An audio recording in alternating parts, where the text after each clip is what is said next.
많이 보면 몇몇 바리새파 사람들이 예수님께 와서 권면을 합니다. 헤롯이 예수님을 죽이려 하니 이 자리에서 떠나십시오라는 권면을 합니다.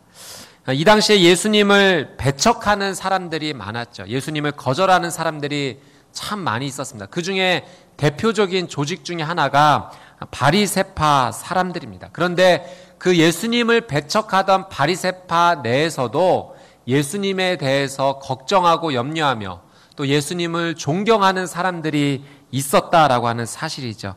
예수님을 대적하지 않았습니다. 대적하는 조직 내에 있었지만 예수님을 메시아로 인정하고 받아들이는 사람들이 있었어요. 그래서 예수님께 헤롯의 음모를 알렸던 것입니다. 헤롯이 지금 예수님을 죽이려 하니 다른 곳으로 떠나는 것이 안전하다라고 권면했던 것입니다. 바리새파 사람들의 이 조직을 한번 생각해 볼 때 예수님에게 권면했던 이 사람들의 행동은 조직의 모습에 비춰보면 그렇게 환영받을 만한 일은 아니었습니다. 오히려 공동체의 방향과 반대되는 행동을 이 바리새파 사람들이 했던 것이죠. 어떻게 보면은 이들이 예수님께 권면했던 이 행동이 자신의 조직 공동체에서 쫓겨날 만한 이유가 되지 않겠습니까? 그러니까 지금 예수님 앞에 권면하고 요청했던 이 행동은 어떻게 보면 굉장히 용기 있는 행동이라고 우리는 볼 수가 있습니다. 얼마 전 뉴스를 들었는데 수단의 한 여성이 미국 국적을 가진 남성과 결혼해서 이 기독교로 개종을 했습니다. 그런데 그 수단 국가에서 그 여인을 잡아서 사형이라는 선고를 내리게 됩니다. 그러다가 다시 국제 여론에 의해서 이 여인이 풀려나게 되고 그래서 출국하려는 과정 가운데 또다시 시비가 좀 있어서 다시 감금되었다, 풀려났다라는 뉴스를 보게 되었습니다. 이슬람 국가에서 개종한다는 것은 참으로 용기 있는 행동이죠. 어떻게 보면 내가 죽을 수도 있다, 사형을 당할 수도 있다라는 그 어려움 속에서도 한 용기 있는 결정입니다.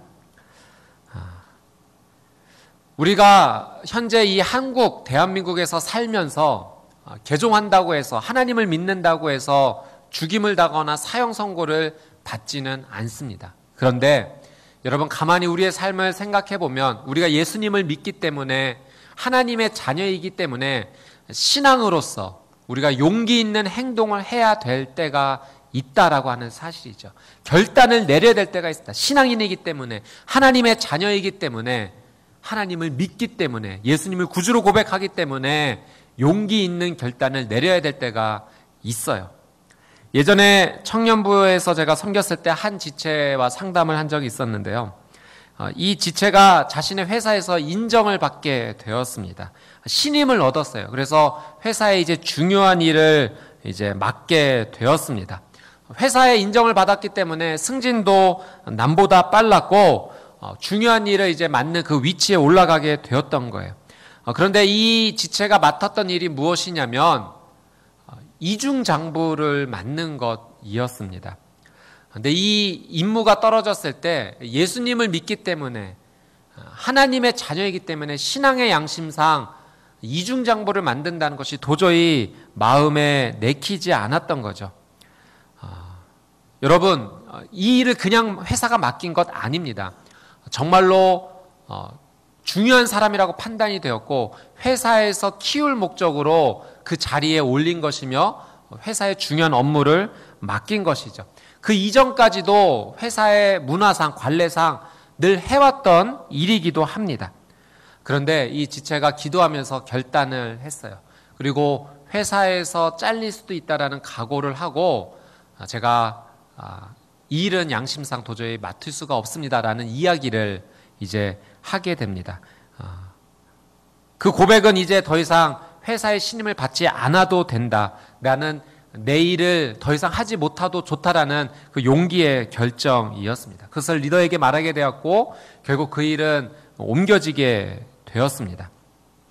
1년이라는 시간이 지나서 이제 결국에는 나중에 제가 이렇게 보게 되니까 회사를 옮기게 되었어요. 스카웃 되었습니다.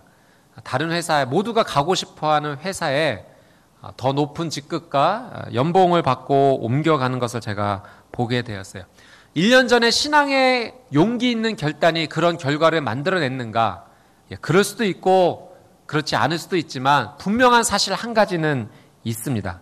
그가 어떠한 순간에든지 하나님 앞에 부끄럽지 않은 행동을 하기로 최선을 다했고 용기 있는 결정을 했다라고 하는 사실이죠. 하나님 앞에서 신앙의 올바른 모습을 지키기 위해서 최선을 다한 것에 하나님의 인도하심이 있었다라고는 확실히 말할 수가 있습니다. 사랑하는 여러분, 하나님의 뜻대로 살아간다는 것은 어떻게 보면은 단순한 일일 수도 있지만 어떻게 보면 신앙에 굉장히 큰 결단이 따라오는 일이기도 합니다. 회사에서 맡긴 일 거부한다는 거 쉬운 일은 아니죠. 불이익 당할 수 있습니다. 그러나 그 신앙의 용기가 결국에는 하나님의 거룩한 뜻을 따르는 귀한 첫 발자국이 되었던 것입니다.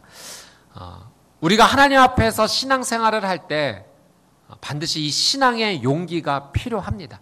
신앙의 용기 없이는 거룩한 그 길을 우리는 따라갈 수 없습니다. 이 신앙의 용기를 어떻게 표현할 수 있는가? 그것이 곧 믿음입니다. 신앙의 용기가 믿음이고 믿음이 곧 신앙의 용기입니다. 우리가 하나님의 말씀을 가까이 보게 되면 하나님께서 우리의 삶 가운데 요청하시는 것이 있어요. 그것이 곧 믿음입니다. 하나님께서 다른 거 요청하지 않으세요. 우리에게 믿음을 요청하세요. 예수님께서도 수많은 아픈 자들을 치유해 주시고 회복시켜 주실 때 그 아픈 자들에게 요청하셨던 것이 무엇입니까? 믿음이었어요. 돈을 요구하지 않으셨어요. 그 사람에게 어떤 재물을 요청하지 않으셨어요. 그 사람의 믿음을 요청하셨어요. 그리고 그 믿음을 보시고 은혜를 흘려보내 주셨죠. 이번 주에 저희가 함께 큐티했던 내용 말라기 가운데 하나님께서 11조에 대해서도 말씀을 해 주시죠. 너희가 나를 믿는다 하지만 그러나 내 것을 도리어 훔치고 살아가지 않았느냐. 내 것을 훔친 것 그것은 11조와 곧 예물이다. 하나님께서 말라기 말씀을 통해서 우리에게 재물과 돈 그것을 요청하신 것입니까? 아니에요. 11조를 말씀하신 것은 신앙의 기본 곧 용기 있는 신앙을 요청하신 거예요. 믿음입니다. 믿음의 씨앗을 뿌리기를 하나님께서 말씀하신 거예요. 우리 그 말라기 말씀을 같이 한번 더 보도록 하겠습니다. 말라기 3장 10절에서 11절 말씀입니다. 같이 한번 읽어볼까요? 시작. 창고에 11조 전체를 가져다 놓고 내 집에 먹을 것이 있게 하라. 이 일로 나를 시험해 내가 하늘 창문을 열고 너희가 쌓을 자리가 없도록 복을 쏟아붓지 않나 보라. 만군의 여호와께서 말씀하셨다. 내가 너희를 위해 먹어 치우는 것들을 꾸짖고 너희 땅의 열매들을 망치지 않게 하고 너희 포도나무 열매가 익기도 전에 떨어지는 일이 없게 하겠다. 만군의 여호와께서 말씀하셨다. 사랑하는 여러분, 오늘 이 예배의 자리, 말씀의 자리에서 하나님께서 저와 여러분에게 용기 있는 신앙을 요청하십니다. 곧 믿음입니다. 오늘 저와 여러분의 삶이 하나님의 이 거룩한 말씀 앞에 다시 한번 용기 있는 신앙을 결단하고 믿음의 삶을 출발하는 거룩한 은혜가 있게 되기를 주님의 이름으로 축복합니다. 아멘. 32절 말씀 우리 같이 한번 보도록 하겠습니다. 함께 읽겠습니다. 시작. 예수께서 말씀하셨습니다. 그 여우에게 가서 말하라. 오늘과 내일은 내가 귀신을 쫓아내고 사람들을 고쳐줄 것이다. 그리고 셋째 날이 되면 내 뜻을 이루리라. 아멘. 예수님을 배척한 첫 번째 대상에서 정치 지도자들이 등장을 합니다. 이 당시에 정치 지도자들이 예수님을 배척했습니다. 헤롯이 예수님을 죽이려고 했다는 거죠. 헤롯의 이 위협은 상당히 위험한 것이었습니다. 실제적인 것이었고 어려운 것이었어요. 왜 헤롯이 예수님을 죽이려고 했는가? 이 당시 예수님께서 헤롯의 영내인 갈릴리에서 활동을 하셨고 수많은 사람들이 예수님을 따랐기 때문에 정치 지도자로서 백성들의 소요가 일어나지 않을까 항상 신경이 곤두서 있었던 것이죠. 그래서 이 헤롯이 실질적으로 예수님의 목숨을, 생명을 위협했던 것입니다. 특히 이 헤롯은 세례 요한을 죽였던 자가 아닙니까? 이 헤롯이 자기 동생 빌립의 아내 헤로디아를 취했고 세례 요한이 그것에 대해서 용기 있게 얘기해서 그것은 옳지 않은 일입니다 라고 이야기를 했어요. 그것을 못마땅히 여겨서 결국은 세례 요한의 목을 베었던 자가 바로 이 헤롯입니다. 세례 요한의 목을 베었듯이 예수님의 생명과 목숨도 위협했던 실질적인 인물이었습니다. 헤롯의 위협은 무서웠고 두려운 것이었어요. 예수님께서 이 헤롯을 무엇이라고 오늘 말씀에 지칭하십니까? 여우라고 얘기하죠. 성경에서 여우의 이미지는 이 악의를 지니고 간교하고 폭력적인 이미지로 사용이 됩니다. 예수님은 이 헤롯이 지닌 세상에서의 힘과 권력을 충분히 알고 계셨어요. 그가 얼마나 폭력적인지, 얼마나 악의적인지, 얼마나 간교하고 교활한지 인식하고 계셨죠. 그러나 예수님의 대답은 그가 어떤 사람인지 알고 어떤 위협이 되는지 알았지만 예수님의 대답은 이것이었어요. 오늘과 내일은 내가 귀신을 쫓아내고 사람들을 고쳐줄 것이다. 그리고 셋째 날이 되면 내 뜻을 이루리라. 셋째 날이 되면 내 뜻을 이루리라. 이 내 뜻을 이루리라 라고 하는 이 예수님의 확고한 말씀, 헬라어로 텔레이우마이라는 이 단어는요, 완전하여질 것이다. 내 뜻을 이룰 것이다는 그날의 모든 것이 완전하여질 것이다. 완성되어질 것이다 라는 예수님의 결단이었습니다. 예수님은 이 자신의 사역이 아무리 힘들고 어려울지라도, 그래서 헤롯과 같은 그런 힘 있는 자가 막아선다 할지라도 결코 중단되지 않을 것이다. 반드시 이루어질 것이다 라는 그런 예수님의 선포였습니다. 예수님의 이 고백은 이 땅에서 저와 여러분이 어떻게 살아가야 될지 말씀해 주시는 방향이에요. 그것은 우리가 이 땅을 살아감에 있어서 사명을 가지고 살아가야 된다는 거예요. 다른 것 가지고 살아갈 것이 아니라 사명을 가지고 살아가야 된다는 겁니다. 사명이 있는 자는 어렵고 힘이 들어도 그 길을 반드시 가고야 맙니다. 사명이 충만한 자는, 하나님께 사명을 받은 자는 마침내 그 뜻을 이루기 위해서 결코 중단되지 않을 것이다 라고 예수님께서 말씀해 주신 거예요. 여러분, 우리 각자에게 주신 하나님의 사명이 있습니다. 우리 모두에게 주신 공동의 사명도 있지만 각자의 삶 가운데 주신, 저에게 주신, 여러분에게 주신 하나님의 그 사명이 있어요. 맡겨진 임무가 있습니다. 소명감을 가지고 살아야 되는 거예요. 소명은 하나님께서 나를 부르셨다는 거예요. 사명은 그런 부름받은 우리에게 하나님께서 귀한 임무를 맡겨주셨다라고 하는 사실이죠. 제가 그 딸 아이를 이렇게 양육하다 보니까 동요를 참 많이 접하게 됩니다. 그런데 제가 이 동요를 몇 가지 우리 아이에게 불러주다가 은혜를 받은 적이 있어요. 그 은혜를 여러분과 함께 좀 나누기를 원하는데요. 멋쟁이 토마토라는 이 동요가 있습니다. 여러분 이 가사를 한번 잘 들어보십시오. 이런 가사예요. 울퉁불퉁 멋진 몸매에 빨간 옷을 입고 새콤달콤 향내 풍기는 멋쟁이 토마토. 나는야 주스 될 거야. 나는야 케찹 될 거야. 나는야 춤을 출 거야. 멋쟁이 토마토. 여러분 간단한 가사이지만 제가 은혜를 받았어요. 여러분 이 토마토의 사명을 노래하는 노래 아닙니까? 이 자신의 몸매는 굉장히 울퉁불퉁하지만 내가 가진 장점, 내가 받은 사명이 무엇인가? 새콤달콤 그 향내내는 맛이 있다는 거죠. 그래서 선포합니다. 나는야 주스 될 거야. 나는야 케찹 될 거야. 나는야 춤을 출 거야. 제가 굉장히 은혜를 받았어요. 자신에게 맡겨진 이 사명을 반드시 알고 어떠한 일이 있어도 나는 그 길을 가고야 말겠다. 울퉁불퉁 몸매 가지고 있어 사람들이 놀린다 할지라도 나는 이것을 감사히 여길 것이다. 왜냐하면 나는 보여지는 것이 아니 보여지지 않는 그 은사가 있기 때문이다. 주스의 사명, 케찹의 사명. 여러분 토마토 주스와 케찹을 대할 때마다 사명을 상기하시는 저와 여러분의 삶이 되시기를 주님의 이름으로 축복합니다. 사명을 알으면, 사명이 확실하면 그 길을 갈 수 있는 거예요. 예수님, 정치 지도자의 위협이 얼마나 위협이 되었겠습니까? 실제로 우리는 움찔할 수 있죠. 그 길을 벗어나고 싶은 것이 우리의 마음 아니겠습니까? 그러나 예수님은 어찌하든 나는 이 길을 끝내 갈 것이고 이것은 하나님의 뜻에서 완성되어질 것이다라고 선포하고 계세요. 한 수도원에서 수도사들이 이렇게 수련을 쌓다가 그 수도원을 떠나기 시작했어요. 많은 사람들이 떠나기 시작했습니다.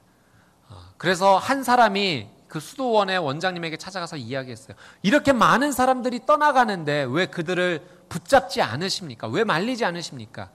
그럴 때 이 수도 원장님이 이런 이야기를 들려주셨대요.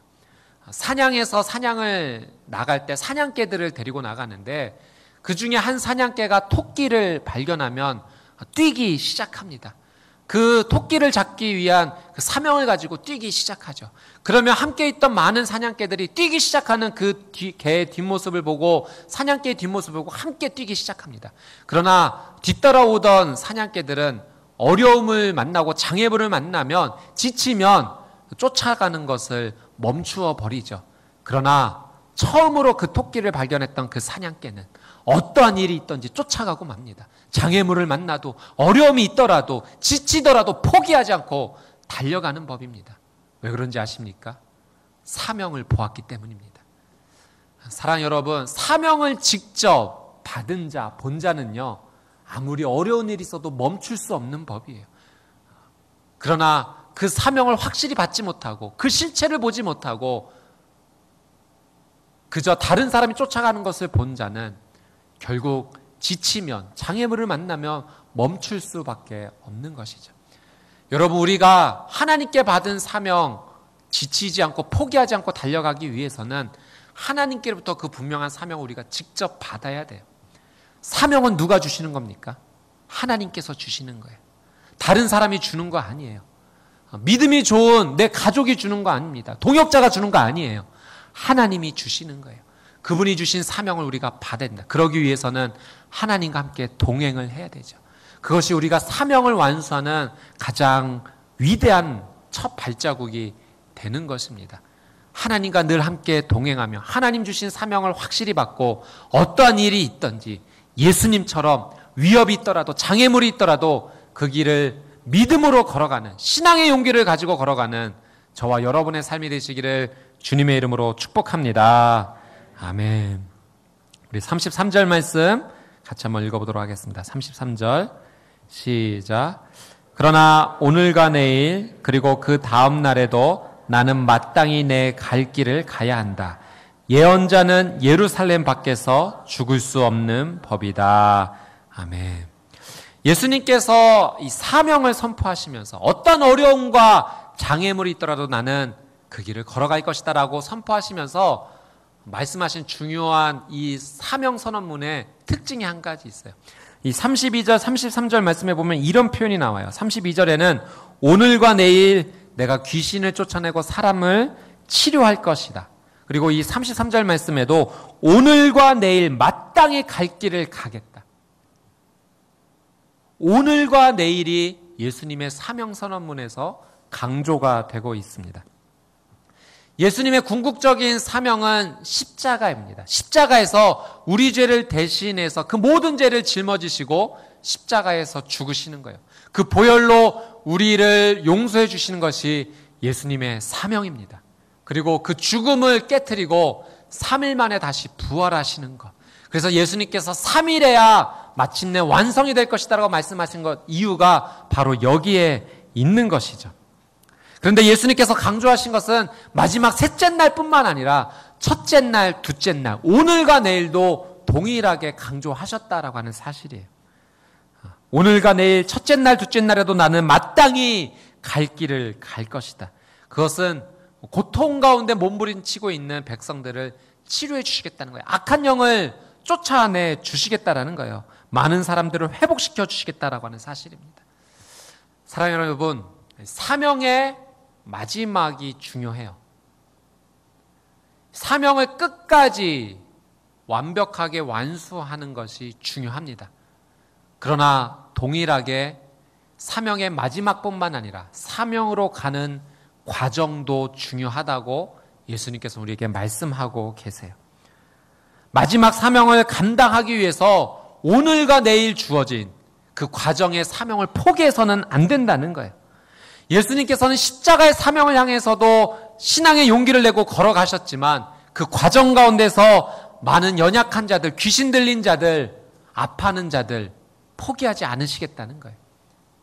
오늘 박성재 목사님께서도 귀한 기도를 올려드리셨지만 귀한 성령님께서 임하셔서 우리에게 맡겨진 사명, 가난한 자들에게 복음을 전하고 눌린 자를 자유케 하고 갇힌 자에게 노임을 주고 그 거룩한 사명의 과정을 포기하지 않으시겠다라고 예수님께서 말씀하신 것입니다.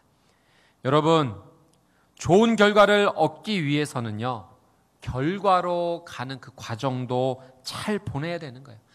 한 생명이 어머니의 뱃속에서 태어날 때 태어나는 순간도 너무 중요하지만 그 뱃속에 있는 10개월의 과정이 또 얼마나 중요합니까?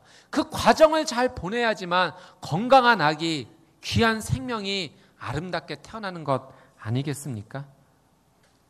1964년에 이 도쿄 올림픽에 이런 이야기가 있습니다. 일본의 마라토너 이 고이치라는 분의 이야기인데요. 이분이 이 당시에 일본의 전폭적인 기대와 지지를 받았어요. 그리고 실력도 세계적인 마라토너 수준이었습니다. 그래서 이 도쿄올림픽, 자국에서 열리는 올림픽에서 금메달을 딸 것이라고 모든 사람들이 기대를 했죠. 올림픽이 열렸는데 안타깝게도 이분이 동메달을 획득하게 되었습니다. 그리고 이제 회견을 열게 됐는데 회견의 내용이 이 동메달을 따서 축하받는 자리가 아니라 사죄하는 인터뷰였어요. 죄송하다고, 실수했다고. 그래서 다음 올림픽에 다시 도전하겠다라는 그런 내용이었습니다. 열심히 훈련에 돌입합니다. 그러다가 다시 사고를 당하게 돼서 병원에 입원하고 또 열심히 재활해서 2개월 만에 퇴원을 하게 되고 9개월 남긴 다음 올림픽 시점에서 갑자기 이분이 자살을 하게 되었어요. 그리고 유서 가운데 이런 내용을 남겼어요. 나는 지쳤습니다. 더 이상 달리고 싶지 않습니다.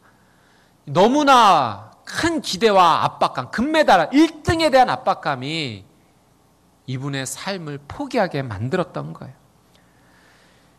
여러분, 현대사회에서 특별히 우리 한국 사회에서도 1등에 대한 잘못된 생각이 있지 않습니까? 1등만이 아름다운 것이다. 그렇게 대놓고 얘기하지 않지만 우리의 문화상, 우리의 생각상 1등 아니면 소용이 없다. 1등만이 최고다라는 것이 너무나 팽배해져 있지 않습니까? 이번 브라질 월드컵에서 저희 나라가 좋은 성적 내지 못했어요. 보는 저도 참 안타까웠고 그렇습니다. 그런데 여러분, 좋은 성적 내지 못했다고 해서 그것이 비난과 정죄에 시달릴 만한 일인가? 어떤 선수, 어떤 감독이 좋은 성적 내지 않고 싶겠습니까? 최선을 다했죠. 그러나 최선을 다한 가운데 부족한 것이 있었고 또는 다른 나라 선수들이 더 잘 준비가 되었던 것이고 그런 것에서 실력이 엇갈렸던 것이겠죠. 그런데 너무 성적 위주의 이런 팽배해진 잘못된 생각이 화살이 되어 비난이 되어 정죄가 되어 한 사람에게 너무 몰리는 것은 아닌가 생각을 해보아야 합니다. 이제 우리의 태도가 좀 바뀌어야 되지 않을까 생각합니다. 최선을 다하고 땀 흘리고 노력한 것, 그것만으로도 인정하고 박수를 보내줄 수 있는 그 여유, 그것이 좀 우리에게 있어야 될 것입니다. 대한민국 부모님들이 우리의 자녀들 참 많이 사랑합니다. 전 세계 모든 부모님들이 자녀 사랑하지만 이 대한민국만큼 자녀 사랑하는 부모님이 있을까? 참 많이 사랑합니다. 그래서 자녀들이 잘 되기를 바라시죠. 자녀가 안 되기를 바라는 대한민국 부모님이 있겠습니까? 그래서 자녀가 잘 되기를 위해서 공부 잘했으면 하는 것이 우리 부모님의 모두 같은 마음입니다. 그래서 70점 받아온 자녀에게 말합니다.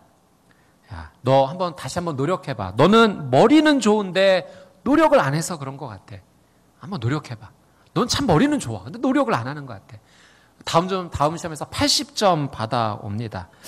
혹시 너 무슨 실수한 거 아니니? 야, 이거 실수했네.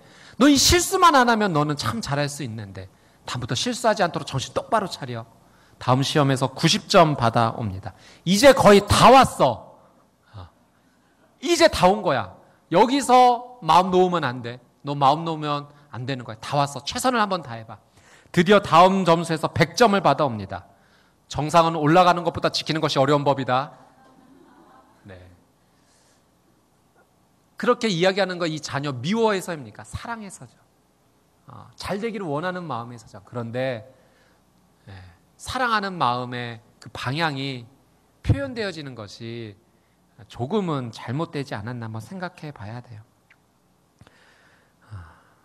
이제 우리의 태도와 관점을 한번 다시 생각해 봅시다. 결과가 생각보다 좀 마음에 들지 않더라도 그 결과를 내기 위해 최선을 다했던 그 과정도 좀 마음에 들지 않더라도 그래도 노력을 했다라는 그 땀, 그 수고에 대해서 우리는 한번 박수 쳐주고 인정해주고 격려해주고 다시 손을 잡아줘야 되지 않겠습니까? 사랑하는 여러분, 그러기 위해서는 사실 나에게 먼저 마음을 열어야 돼요. 우리가 우리 자신에 대해서 너무 엄격해요. 내가 나에 대해서 여유가 없어요. 늘 내가 한 것에 대해서는 부족한 것처럼 느껴지고 못한 것처럼 생각되어지고 내가 한 것에 대해서 칭찬과 격려와 응원을 보낼 그 여유가 많이 사라지고 있는 것 같습니다. 사랑하는 여러분, 나한테 이야기할 수 있어야 돼요. 우리 한번 가슴에 두 손을 한번 모아보겠습니다. 저를 따라서 한번 이야기해보세요. 나한테 얘기하는 거예요. 잘했어. 다시 한번 마음을 다해서 나에게 얘기하는 거예요. 잘했어.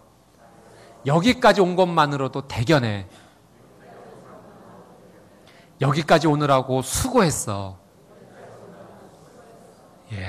나를 향해서 그 격려를 보낼 수 있어야 돼요. 우리 옆에 분에게 한번 축복하겠습니다. 잘하셨습니다. 수고하셨습니다. 여기까지 오는 것만으로도 대견하십니다. 여기까지 온 것만으로 대견하십니다. 이거 외우는 것 자체가 대단하신 거예요. 이 긴 문장을. 여러분 잘하셨어요. 수고하셨어요. 칭찬하고 격려하고 좀 부족한 듯 보여도 그 마음을 알아주고 위로해 줄 때 더 큰 은혜가 임하는 것입니다. 예수님께서 마지막 십자가에 대한 사명, 그거 분명히 포기하지 않으셨지만 그러나 그 과정까지 가는 오늘도 내일도 첫째 날도 둘째 날도 나는 마땅히 내 갈 길을 갈 것이다 말씀하셨어요. 과정이 중요합니다. 결과만큼 중요해요. 예수님의 모습을 닮아서 오늘 우리에게 주어진 이 하루의 삶, 최선을 다해 감사함으로 나가고 그 믿음의 거룩한 열매를, 사명의 열매를 보게 되는 저와 여러분의 삶이 되시기를 주님의 이름으로 축복합니다. 아멘. 우리 34절, 35절 말씀 같이 함께 읽겠습니다. 시작.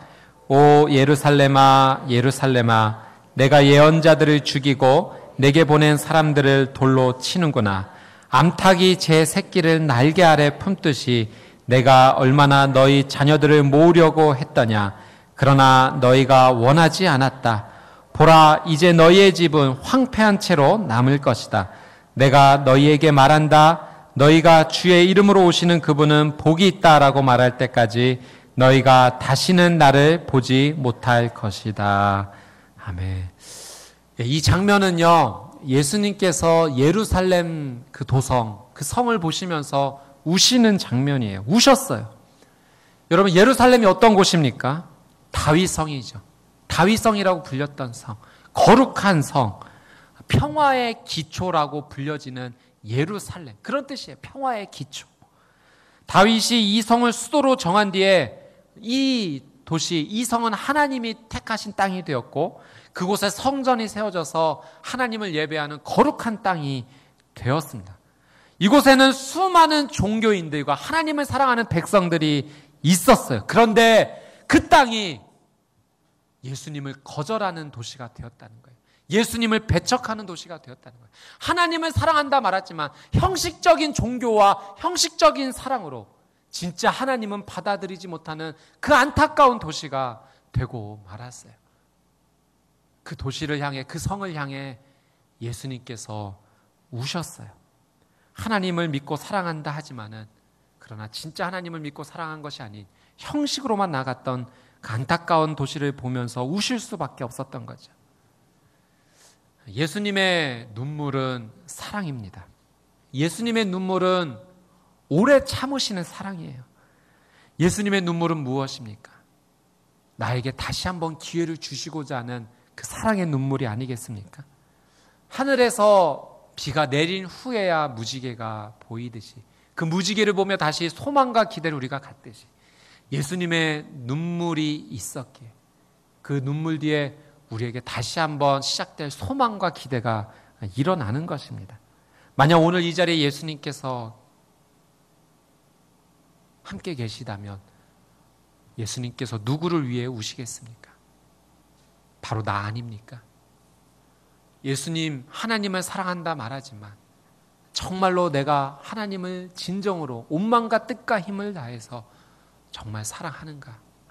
아니면 믿는 흉내만 내고 믿음의 씨앗을 뿌려야 될 터인데 뿌리지 못하고 있고, 마치 말라기에 나오는 백성들처럼 하나님 것을 훔치고 하나님을 사랑한다 말하지만 오히려 그 반대 모습으로 살아가고 있는, 거짓의 모습으로 살아가고 있는 나를 향해서 예수님 우시지 않겠습니까?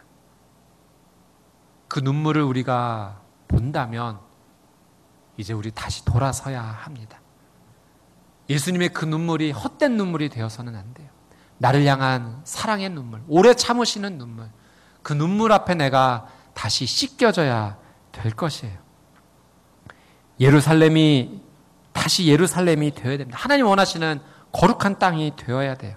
평화를 이루는 삶의 시작이 되어야 됩니다. 예수님께서 나를 위해 눈물 흘리신다면 이제는 우리가 예수님의 눈물을 닦아줘야 되지 않겠습니까? 그리고 그 예수님의 눈물을 본받아서 다른 누군가를 위해 예수님의 마음으로 울어주는 삶이 되어야 합니다. 정호승 이 시인님의 시 가운데 내가 사랑하는 사람이라는 시 가운데 이런 구절이 있는데요. 같이 한번 좀 보기를 원합니다. 제가 한번 읽어드릴게요. 나는 눈물이 없는 사람을 사랑하지 않는다. 기쁨도 눈물이 없으면 기쁨이 아니다. 사랑도 눈물 없는 사랑이 어디 있는가. 나무 그늘에 앉아 다른 사람의 눈물을 닦아주는 사람의 모습은 그 얼마나 고요한 아름다움인가. 눈물, 그것이 우리에게 정말 필요합니다. 이 눈물에 힘이 있죠. 비누로는 몸을 씻지만 눈물은 우리의 마음과 영혼을 씻겨줍니다.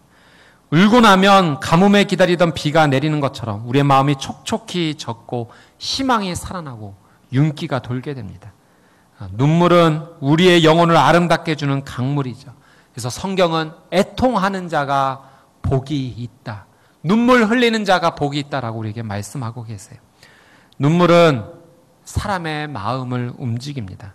마음을 움직이는 것, 그것은 돈도 아니고 권력도 아니고 지식도 아닙니다. 진짜 마음을 움직이는 것은 눈물이에요. 예수님의 눈물이 있었기에 우리의 마음이 움직이는 것이고, 우리도 예수님의 눈물을 본받아 눈물을 흘릴 수 있다면 그 눈물을 통해 많은 사람들이 예수님 앞으로 나아오게 될 거예요.